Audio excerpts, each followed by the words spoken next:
देश व प्रदेश की समस्त पार्टियों के 137 सांसदों और विधायकों ने लिखित में स्पष्ट कहा है कि वोटरों को उनका हक मिलना चाहिए, जो हर महीने के हिसाब से 11,900 मासिक पेंशन मिलनी चाहिए। वोटर्स पार्टी इंटरनेशनल के पदाधिकारियों के द्वारा शासन के नाम ज्ञापन सौंपा गया। मैनपुरी कलेक्ट्रेट परिसर में वोटर्स पार्टी इंटरनेशनल के पदाधिकारियों व कार्यकर्ताओं के द्वारा बैठक का आयोजन किया गया, जिसमें वोटर्स पार्टी इंटरनेशनल के राष्ट्रीय उपाध्यक्ष आदेश अली मसीह के द्वारा सभी कार्यकर्ताओं को संबोधित करते हुए कहा गया कि देश व प्रदेश के सभी वोटरों को 11,900 रुपये पेंशन शासन के द्वारा निर्धारित कर देनी चाहिए, जो उनका अधिकार है।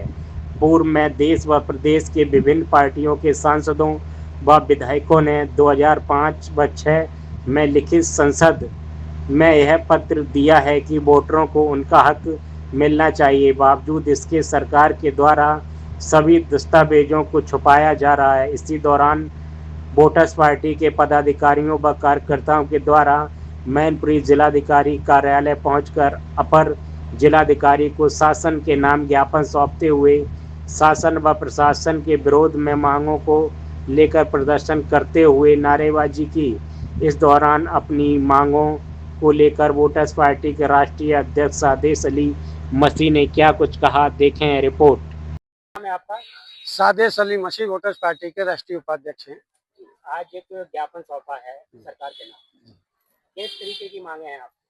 ये ज्ञापन जो सौंपा गया है ये 2018 से मैनपुरी जनपद में सौंपा जा रहा है और लगभग 70,000 लोगों ने इस तरह का ज्ञापन पहुंचाया है इस कलेक्टर के माध्यम से प्रधानमंत्री कार्यालय को। इसमें ये कहा गया है कि अगर एमपी और एमएलए सरकार चलाने का पैसा लेते हैं तो अब वोट डालने वालों को पैसा देना पड़ेगा। ये बात संसद में 137 सांसदों ने लिखित में दिया, जिसमें 54 सांसद बीजेपी के, 8 सांसद बीएसपी के, 8 सांसद कांग्रेस के, 19 सांसद समाजवादी पार्टी के, 4 सांसद लालू प्रसाद पार्टी के, 2 मुस्लिम लीग के। इतने सांसदों ने संसद में 2005 में लिख के दे दिया कि अगर एमपी और एमएलए का खर्च सरकार उठाएगी तो अब वोट डालने वालों का भी खर्च सरकार को उठाना पड़ेगा। ये बात तय हो गई है।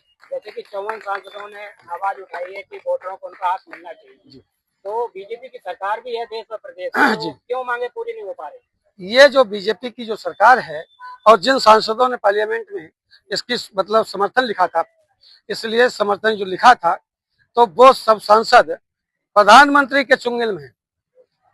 मोदी जी जो है और मोदी जी जो है अदानी के चुंगल में।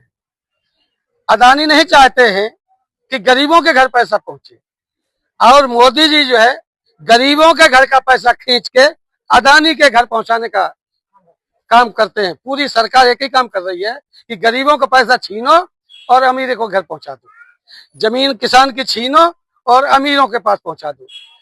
एक बीघा जमीन, 1 रुपया की 1 बीघा जमीन पूरे भारत में किसी कोने मिल सकती है क्या?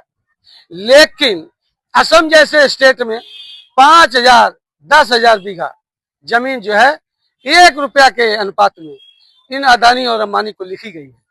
इसलिए अब जब धरती बांटी जा सकती है तो अब धन भी बांटा जाएगा। तो यहाँ धन बांटने का आंदोलन शुरू हो गया है। महीने का कितना मांग कर रहे हैं? ये महीने का जो सरकार का आंकड़ा निकला था 2005 से शुरू हुआ था, तो 2005 में एक वोटर पर पी चिदम्बरम वित्त मंत्री की रिपोर्ट के अनुसार एक वोटर पर 3529 रुपया हर महीना, एक वोटर पर। आज जो है लगभग एक वोटर पर 23,000 रुपया महीना दिल्ली से चलता है और वोटर तक पहुंचता नहीं है। हम नहीं कहते, ये भारत के पूर्व प्रधानमंत्री स्वर्गीय राजीव गांधी भी कहते हैं कि दिल्ली से हम 100 रुपया भिजवाएं तो लोगों को मात्र 10 रुपया मिलते हैं, 90 रुपया बीच के दलाल खा जाते हैं। तो दलाली प्रधानमंत्री की तनख्वाह में नहीं होती है, मुख्यमंत्री की तनख्वाह में नहीं होती है, कलेक्टर की तनख्वाह में नहीं होती है, जज साहब की तनख्वाह में नहीं होती है, लेकिन विधवा पेंशन में दलाली होती है, वृद्धा पेंशन में दलाली होती है, आवास बने तो में दलाली होती है, हर काम में दलाली है, लेकिन कलेक्टर की तनख्वाह में कोई दलाली नहीं है। तो अगर वो दलाली के भेंट गरीबों का पैसा चढ़ सकता है तो इन पूंजीपतियों का भी पैसा चढ़ना चाहिए। इसलिए ये आंदोलन पूरे देश में शुरू हो गया है। अगला हमारा कार्यक्रम है।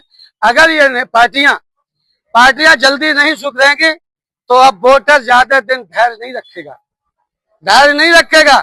अब इनके मंच से, चाहे वो सपा का मंच हो चाहे भाजपा का मंच हो, सभी के मंच पर जाके ये कहा जाएगा कि एमपी साहब तुम्हें तनख्वाह चाहिए तो वोट डालने वालों का भी पैसा दिलाना पड़ेगा। ये बात शुरू हो गई। इसकी तैयारी के लिए हम लोगों ने ज्ञापन दिया। कितना पेंशन महीने का मांग कर रहे हैं? 23,000 के आधे 11,000 हर महीना, और मान लिया है सरकारों ने, कहीं दे रहे हैं। अभी बिहार में दिया 10,000 रुपया महिला को दिया, दिल्ली में बस फ्री कर दिया, महिला की कर दिया, मध्य प्रदेश में लाडली बहिना 2,500 दे दिया, महिला को ही दिया। अब पुरुष तक रहा है कि हमारा नंबर कब आएगा। ये आंदोलन में निकलता ही नहीं है। महिला आंदोलन करती है और गरीबी की मार दुनिया में अगर कोई झेलता है तो घर में महिला झेलती है, पुरुष को कम मिलता है। अध्यक्ष जी, एक स्मार्ट मीटर को लेकर बड़ी समस्या देश और प्रदेश में है जी, इस पर क्या कहना चाहिए? स्मार्ट मीटर नहीं, ये सरकार ने गरीबों के घर से पैसा छीनने की मशीन लगा रहे हैं। इसलिए ये गांव-गांव जो लोग बैठे हैं इनकी भी नैतिक जिम्मेदारी है। जो लोग मीटर लेके आए पहले उनको बिठा लें, और अगर बिठाए ठीक है, कमरे में बंद करके बैठा लें, और ज्यादा अंग्रेजी पढ़े तो मिर्च को धुआं करें और कहें अपने अधिकारी बुलाओ, अब यही हिसाब हुए। हम किसी भी कीमत पर मीटर नहीं लगने देंगे। कोई जिन्होंने लगा दिया उनके उखाड़ फेंको, न लगाने देंगे, और लग गए हो तो उखाड़ दो।